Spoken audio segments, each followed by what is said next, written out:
At a wedding in the small village of Cana, a joyous celebration was suddenly shadowed by an unexpected problem. The wine had run out. In the culture of the time, such an event was not a minor inconvenience. It was a source of great embarrassment, something that could bring shame not only upon the bride and groom, but on their entire families.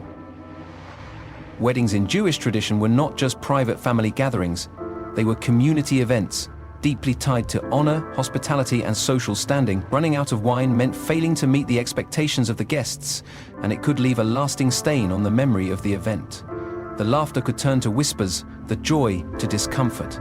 This wasn't just about a beverage. It was about dignity, reputation, and the smooth flow of a ceremony meant to be remembered for all the right reasons. In the middle of this unfolding tension, something remarkable was about to take place, but at this point, it hadn't yet. The mood was changing. People were becoming aware. There must have been a slow wave of realization as servants began to look at each other nervously. The host, perhaps, tried to keep smiling, masking concern behind polite conversation, and in this atmosphere of rising unease, there was one guest who stood out, not by what he said, but by how he responded. Jesus, though not yet publicly known for miracles, was present. He was not the host, not the groom, not even one of the key figures in the wedding, but he was there with his mother. When she became aware of the problem, she went to her son, not with panic or complaint, but with calm faith. Her words were simple. "They have no more wine." She did not demand anything. She did not make a scene. She simply stated the need, trusting that he would know what to do. There is something deeply powerful in this act of quiet intercession. It wasn't about pushing a divine button to get a miracle. It was about a mother knowing her son and believing in his ability to bring change. Jesus' response was gentle but deliberate. He said, "Woman, why do you involve me? My hour has not yet come." These words, though they may sound distant to modern ears, carried no harshness. They were part of a larger story unfolding, one that only he fully understood. Yet even though he said his time had not yet come, his mother turned to the servants and simply told them, "Do whatever he tells you." She didn't try to convince him. She didn't argue. She acted in quiet trust. This small moment of faith, of letting go and believing, set the stage for something divine. And here is where the key point becomes even more profound. In a moment of social tension and potential disgrace, Jesus responded with compassion. Not because he had to, not because he was asked in desperation, but because a need was quietly brought to him in faith. He didn't stand up and announce what he was about to do. He didn't make a spectacle. He chose to act quietly, powerfully, transforming an ordinary moment into a sacred one. The miracle he performed, turning water into wine, was not about showing off. It was about restoration. He didn't just refill the wine, he turned it into the finest wine, the kind that usually came out at the beginning of a feast. In doing so, he not only spared the hosts from shame, but elevated the celebration. He turned a moment of impending embarrassment into one of amazement and joy, and no one, except a few, even knew what had happened. This act revealed something deeply personal about divine character. It showed that even in the smallest of human concerns, in moments that might seem trivial on a larger scale, there is compassion and intervention. The wedding at Cana wasn't about saving a nation, healing the sick, or raising the dead. It was about a family, a celebration, and a quiet need. And yet, it was here that the first miracle took place. Not in a temple, not in front of a crowd, but in a humble gathering where joy was slipping away and one act of faith invited transformation. In this single event, a great truth was quietly spoken. When divine presence meets human need, even in the smallest moment, something miraculous can happen.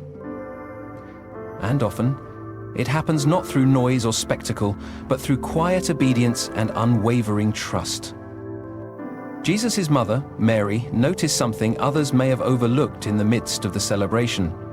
As the wine began to run out, she sensed the rising concern, the shifting mood, and the weight of what that meant for the family hosting the wedding.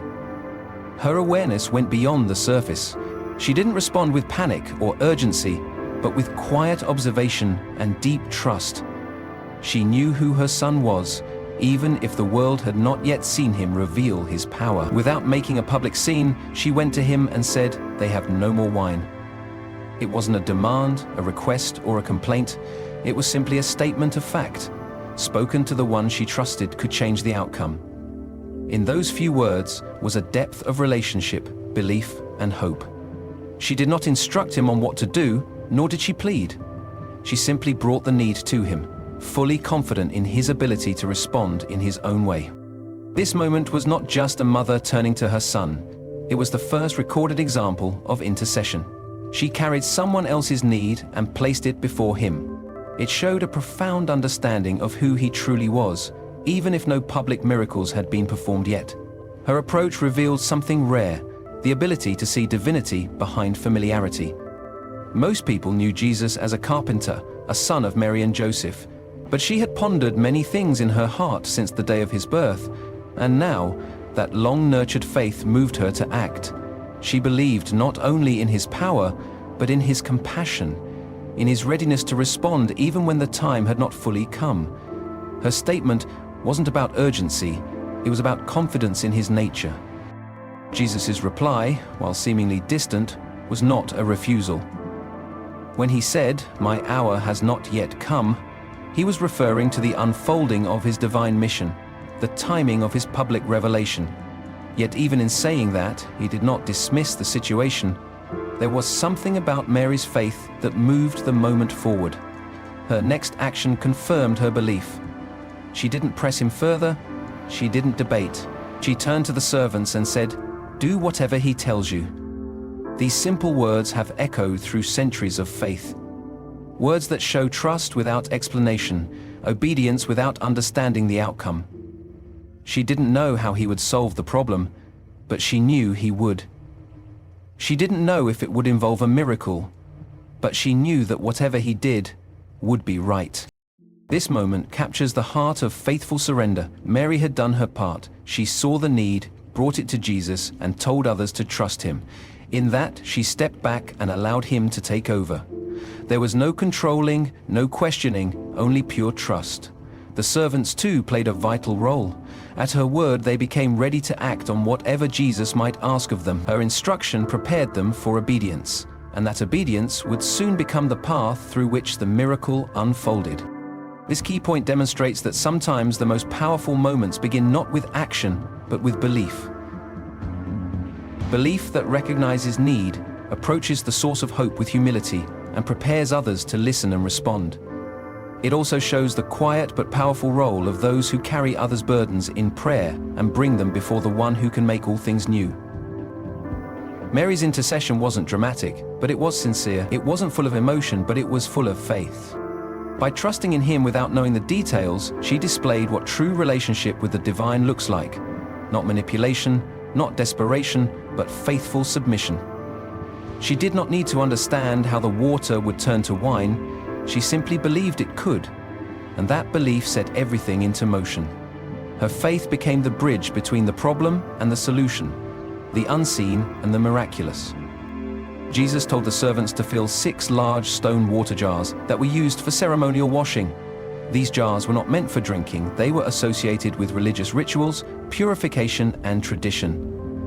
They were made of stone to prevent ritual impurity, and each one held 20 to 30 gallons. They stood there silently, unnoticed, heavy and empty, a part of the background. And yet, it was to these ordinary, seemingly unremarkable vessels that Jesus directed his attention.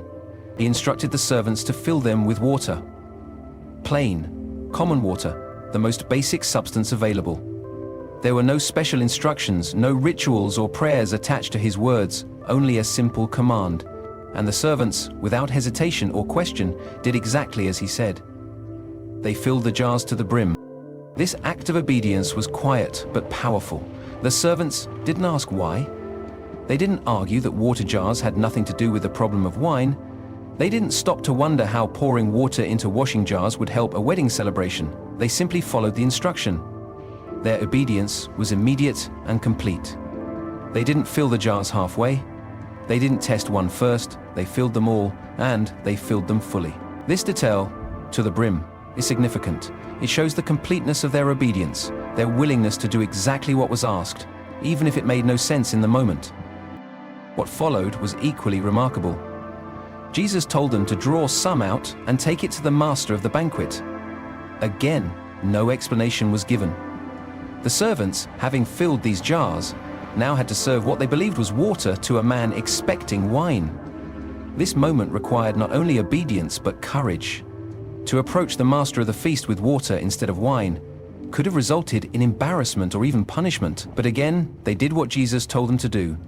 And when the master tasted it, the water had become wine. Not just wine, but the best wine of the entire celebration. This miracle, as simple as it seems on the surface, was deeply symbolic. Jesus chose the jars of purification, part of the old religious order, to be the vessels of his first miracle. In doing so, he didn't just solve a social problem, he was sending a message that something new was beginning. The jars that once held water for external washing now held wine, a symbol of internal joy, celebration, and transformation. Through an act of quiet obedience, the ordinary became extraordinary. The miracle wasn't announced with thunder or light, it was hidden in simplicity, wrapped in trust. The servants became the first witnesses to this miraculous act. It was their faith, their willingness to follow instructions they didn't understand, that allowed them to be part of the divine. They had no idea they were taking part in what would be remembered for centuries. They were simply doing their job, following orders, carrying water.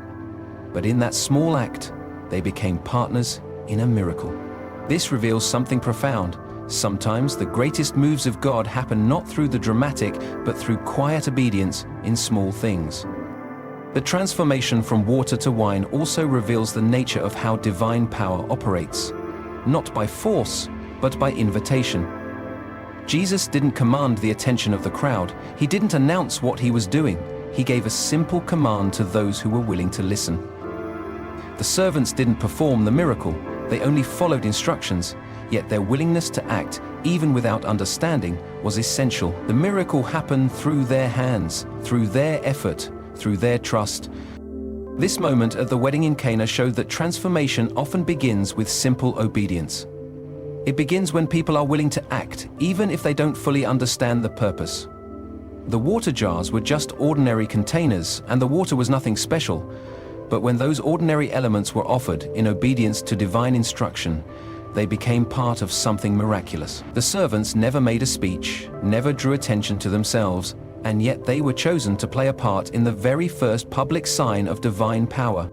Their silent obedience was the path that led to wonder. They showed that listening and acting, even when it doesn't make sense, opens the door for the impossible to become real. What they carried was no longer just water, it was a miracle in motion. When the water was transformed into wine, it was not done with any dramatic gesture or visible spectacle. There was no loud declaration, no bright light, no crowd gathered to witness a show. There was only obedience, silence, and trust.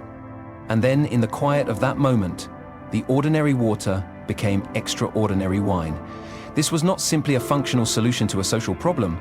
It was a profound revelation of something deeper. The water was not just turned into wine, it became the finest wine, the kind that would typically be served first when the guests' senses were still sharp, their expectations high. But this wine came last, surprising even the master of the banquet, who had no idea where it had come from. His words, filled with astonishment, reflected what everyone present was beginning to feel. Something unexpected had happened, something extraordinary. The miracle was not about abundance alone, it was about excellence. The wine Jesus provided wasn't just good enough to cover the shortage, it was better than anything that had been served before. This revealed a deeper truth. When the divine touches something, it is not simply restored or replaced, it is elevated. Jesus didn't just refill what had run out, he brought something new, something better, something that exceeded expectation. The transformation was total. What had been plain water now had depth, richness, and purpose. It had become the center of conversation, not because of the act, but because of the result. The master of the feast praised the wine, but didn't even know where it had come from. Only the servants knew. Only those who had seen the quiet miracle unfold understood the source of the wonder. This distinction matters. The miracle was deeply personal, seen not by the crowd, but by the humble. The glory wasn't announced to all, but revealed quietly to a few. In this way, the miracle becomes a symbol of how divine work often unfolds, not in fanfare, but in transformation. The miracle didn't change the venue, didn't shift the direction of the celebration outwardly, but inwardly, for those who noticed, for those who participated, everything was different. The miracle elevated the moment, honored the hosts, and deepened the joy of the wedding, all without drawing attention to itself. It was subtle, but significant. It was quiet, but it spoke volumes. What makes this act even more powerful is that it happened in a context that wasn't religious in the traditional sense. It was a wedding, a social event, a family occasion. Yet Jesus chose this as the place to reveal his first sign. He didn't wait for the synagogue, for the temple, or for a sermon. He revealed his glory in the middle of a celebration, surrounded by laughter, dancing, and food. This showed that his presence and power are not limited to sacred spaces. They flow into the ordinary, the personal, the joyful, and the unexpected.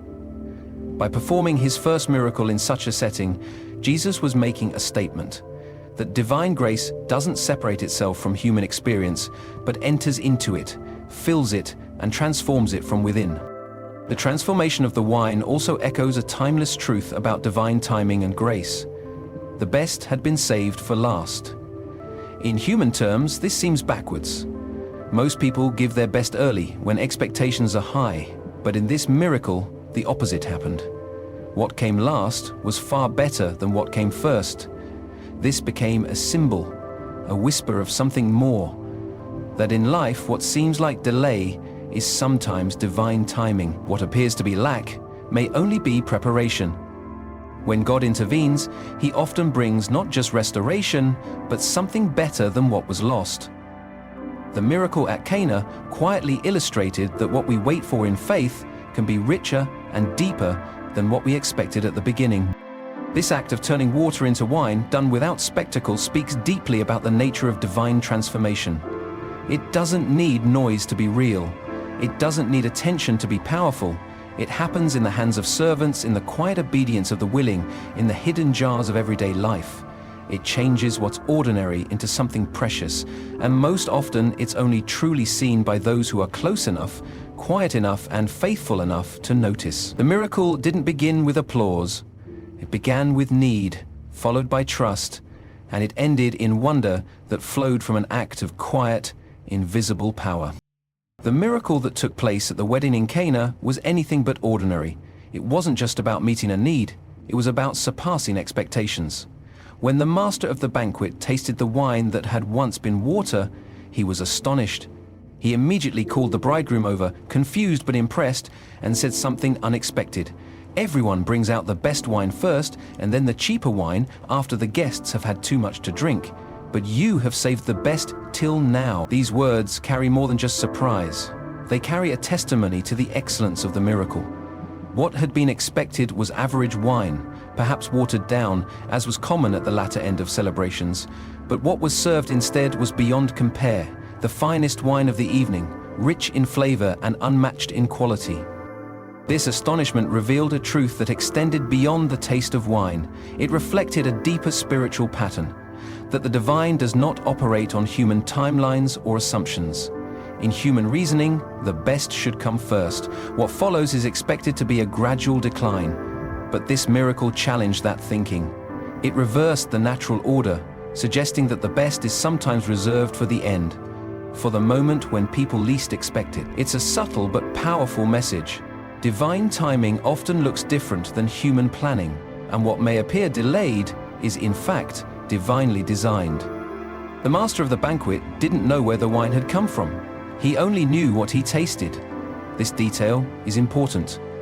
The miracle had occurred quietly, without announcement or display, and the result was being experienced without knowledge of the process.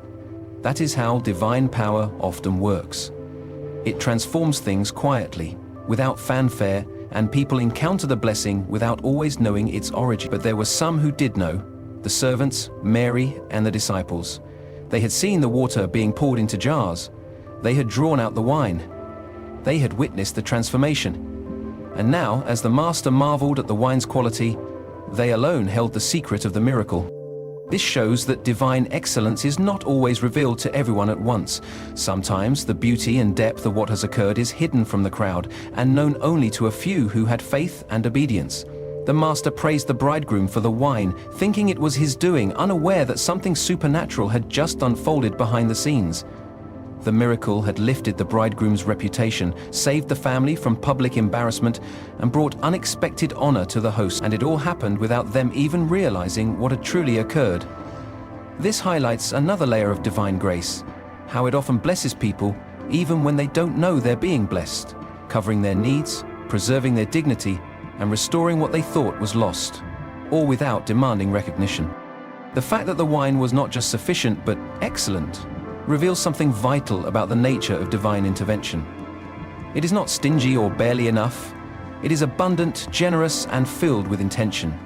Jesus didn't produce just enough wine to quietly end the crisis. He created more than enough, and of the highest quality. That abundance speaks to the character of the miracle. It wasn't just a response to need. It was a revelation of divine generosity. Where human efforts had run dry, divine grace overflowed. Where limitations existed, transformation broke through. The jars weren't filled halfway, they were filled to the brim. The wine wasn't average, it was the best. And what makes this even more profound is the context in which it happened. This wasn't a moment of life or death, a public disaster, or a large-scale emergency. It was a wedding celebration, a private, joyful event where the need, though socially significant, was not a crisis in the larger sense. Yet this is where Jesus chose to perform his first miracle. That decision in itself reveals that the divine does not only operate in grand tragedies or high religious moments. His moves in the small human spaces, in celebrations, in family events, in the middle of joy, where dignity, honor, and happiness matter. It shows that the divine cares not just about survival, but about joy, celebration, and excellence. This miracle was a reminder that transformation is not always loud or dramatic. Sometimes it flows gently, surprisingly, and beautifully, turning what is lacking into something full of wonder and delight. The first miracle performed at the wedding in Cana was unlike anything expected for the beginning of a divine mission. There was no spectacle, no dramatic crowd, no thunder from heaven. It didn't take place in a temple, a battlefield, or a courtroom. It happened at a family celebration in the middle of a moment meant for laughter, dancing, and joy. It was quiet, almost hidden, noticed only by a few. And yet, this moment marked the beginning of something extraordinary. It was the first recorded sign of divine power, the quiet entry of heaven into the rhythm of everyday human life. It showed that miracles don't need a stage, they only need a purpose. And this miracle, turning water into wine, served a deeply human purpose, preserving the joy, dignity, and celebration of a bride and groom on the most important day of their lives. This miracle was not announced. Jesus did not say, "Watch what I am about to do." He didn't call attention to himself. In fact, the majority of the people at the wedding had no idea that a miracle had even occurred. The wine simply appeared, better than anything served before, and the party continued.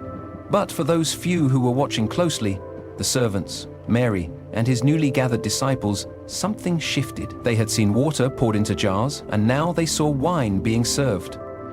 They had witnessed a transformation that was quiet but undeniable. And in that witnessing, something awakened in them: belief.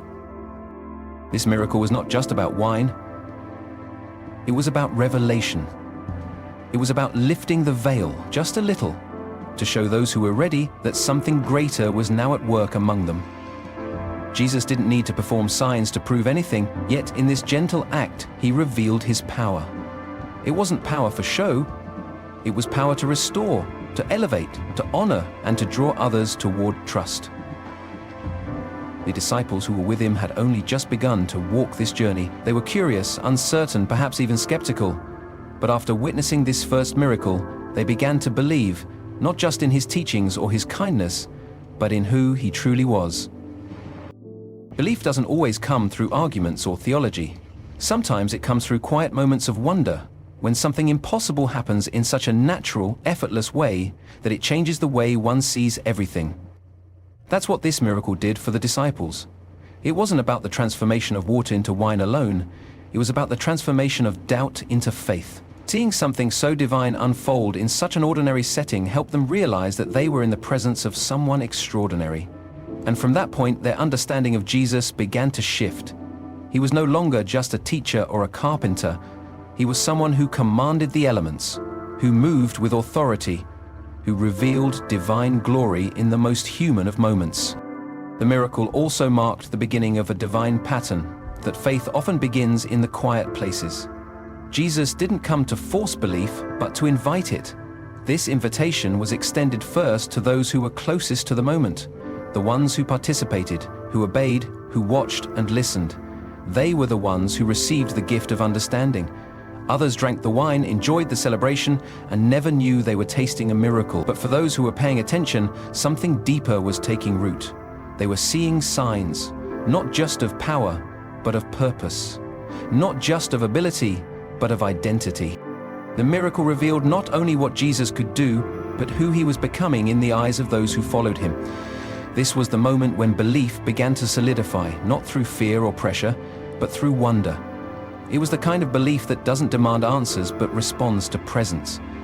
The kind that doesn't always make sense to the crowd, but speaks volumes to the heart that is open. In this miracle, belief was born, not just in wine, but in the revelation that transformation is possible, that divine power walks among us, and that sometimes the greatest faith is born not in dramatic rescue, but in a quiet gesture of love that changes everything without saying a word. The first miracle at Cana was more than just a demonstration of divine power. It was a message about transformation. In the simplest of acts, where water became wine, a deeper meaning was revealed. When touched by divine authority, the ordinary is never ordinary again. Water, the most basic element, essential to life yet lacking in extravagance, was turned into wine, rich, flavorful, and associated with joy, celebration, and fulfillment. This transformation wasn't just chemical. It was symbolic of how something common, even forgettable, could be completely changed into something exceptional, meaningful, and filled with purpose. The water jars at the wedding weren't chosen at random. They were large stone jars used for ceremonial washing. They represented the old rituals, the law, and the traditions that defined religious life for centuries. They were associated with cleansing on the outside, symbols of a system that had focused on outward purity. Yet, Jesus chose these exact jars to carry out his first sign. In doing so, he didn't destroy the old, he filled it with something new. He didn't reject the vessels of tradition, he transformed them. Water, the symbol of ritual cleansing, became wine, the symbol of inner joy and spiritual renewal. The containers remained the same, but their content and meaning were forever changed. This act echoed far beyond the wedding. It pointed to a new era where spiritual transformation would not come from ritual, but from relationship. It suggested that divine grace was not limited to sacred rituals or religious structures, but could enter into the everyday and make it sacred. It spoke to the heart of human experience, that what seems empty or plain or used for routine purposes can become the very place where divine glory is revealed. The miracle said something about people too. Just as water became wine, brokenness could become healing, weakness could become strength, sorrow could become joy. There's a quiet power in how the transformation took place. Jesus didn't touch the water.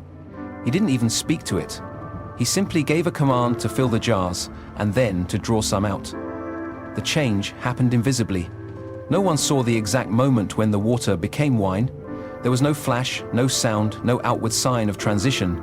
And yet, when the master of the banquet tasted it, he recognized immediately that something had changed. That invisible transformation is a mirror of how inner change happens in people. It's not always visible at first. Others might not notice. Even the person being changed might not feel it happening in the moment. But the results speak for themselves. When something has been transformed, it carries a different taste, a different fragrance, a different effect on everyone around it. The miracle also showed that transformation does not depend on the worthiness of the vessel. The stone jars were not special. They were not made of gold or displayed as holy objects. They were used for washing, for practical, even mundane purposes. And yet, those were the jars chosen for the miracle. This choice reveals a deep truth, that transformation is available to anyone, no matter how plain or unworthy they may seem. It's not about perfection, it's about availability. Those jars were present, empty, and ready to be filled. That was enough. This theme of transformation speaks directly to human experience. People often feel like the water in the jars, necessary but unremarkable, present but unnoticed. But the moment divine power enters, everything changes. Not just slightly, but completely. The water didn't become flavored water. It didn't improve gradually, it became the finest wine, instantly, completely, and unquestionably. That's the kind of change that Jesus brought into the world. Not just improvement, but total renewal. Not just enhancement, but recreation. And what's striking is that this transformation served a human joy. It wasn't done in a crisis of life and death. It was done in a moment where joy was at risk. A wedding feast, a symbol of union, community, and love, was about to face shame and disappointment. But through the transformation, that moment was rescued, restored, and even elevated. The wine wasn't just as good as before, it was better. The celebration wasn't merely saved, it was enriched. The message of transformation woven into this miracle is timeless. It shows that the divine doesn't always come to disrupt with force, but to transform from within. It takes what is available, what is humble, what is ordinary, and makes it holy. It reveals that the greatest miracles may happen quietly, deeply, and beautifully, without anyone seeing the exact moment it all changed. And in that invisible transformation, the fullness of divine love is revealed, not to impress, but to renew. At the heart of the miracle at Cana lies a profound truth about how transformation takes place, not through noise or dramatic gestures, but through obedience, faith, and unseen divine presence. The miracle wasn't revealed with a mighty display or loud proclamation.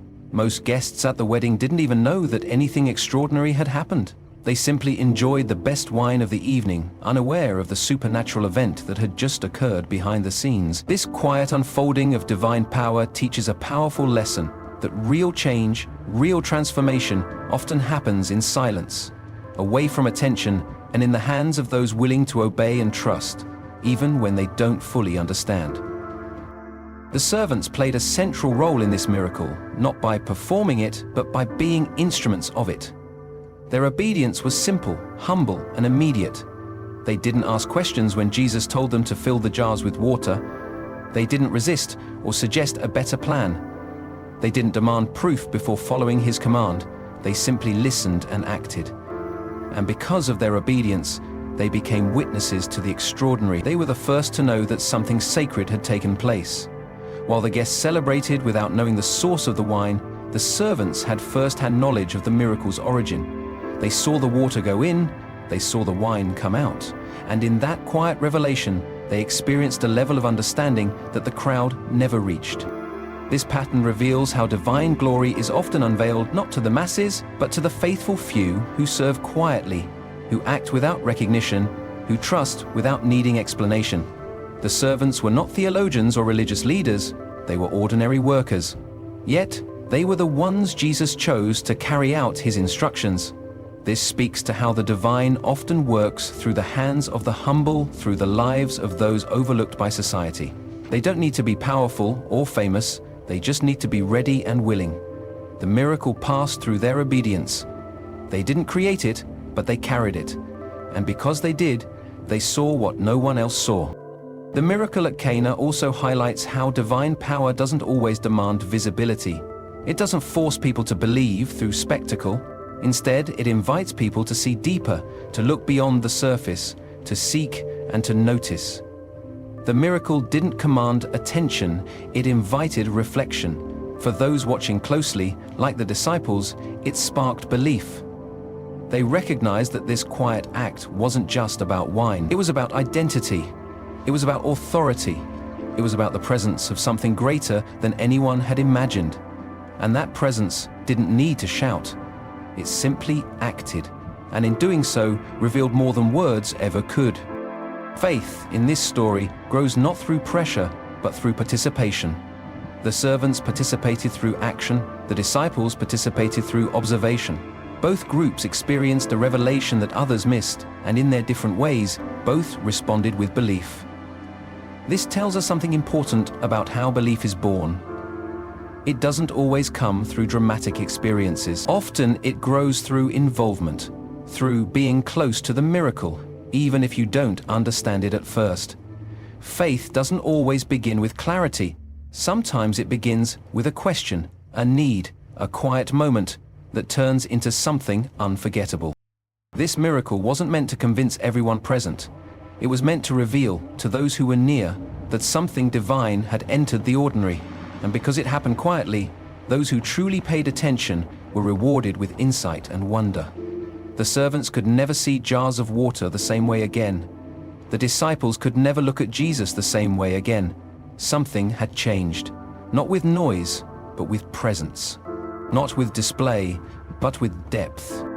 This is the mystery of divine transformation. It is often subtle, often hidden, and always powerful. It reaches the hearts of those willing to be close, to listen, to serve, to trust. It doesn't chase recognition, yet it leaves a mark that can never be forgotten. And once you've seen it, once you've tasted the miracle that came through quiet obedience and unseen power, you begin to understand that the greatest truths aren't always shouted from the mountaintop. Sometimes they are whispered in silence, felt in service, and revealed in the most ordinary of moments that become extraordinary in the hands of the divine.